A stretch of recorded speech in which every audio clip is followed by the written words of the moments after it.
In this video I'm going to talk about a issue I've had with sliding the fifth wheel and a solution that I've come up with that works well for me anyway.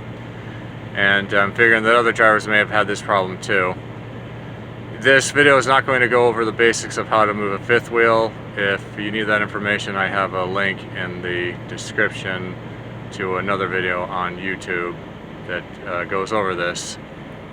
Okay, so the issue that I've had is I've noticed that when I'm bringing down the landing gear and trying to lift the trailer to the right level, I have trouble with finding the right spot.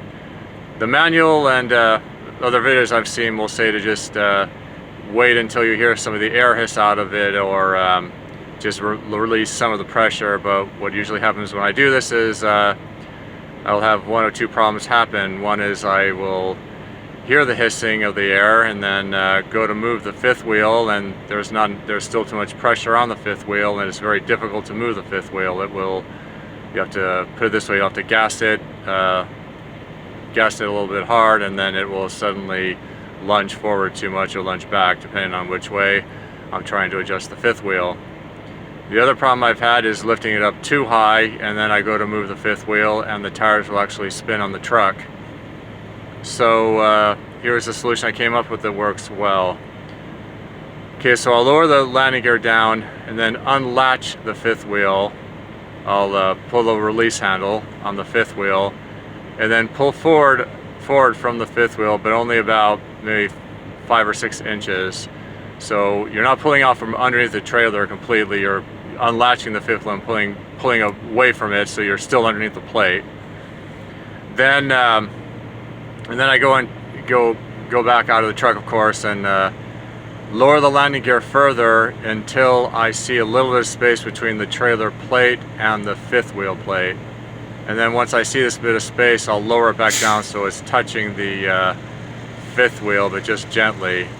Then go back in the truck, hook back onto the trailer at this height level, and then I can release the fifth wheel slide and it will smoothly move the fifth wheel.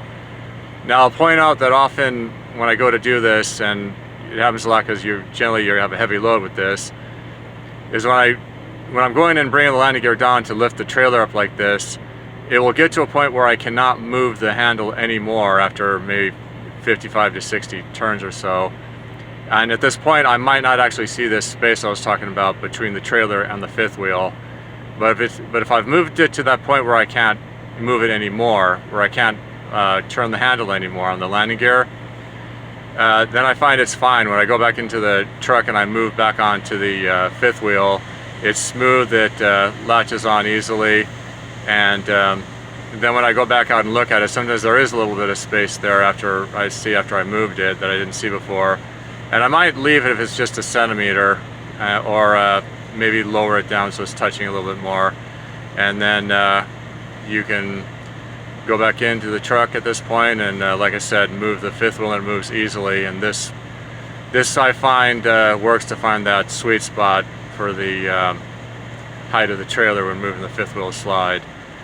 This technique I use on a truck that does not have a suspension air release lever, though I suppose you could use it with a suspension air release lever, and you might make some modifications, but I have not tried it with that kind of a system on a truck. Okay, so hope this helps.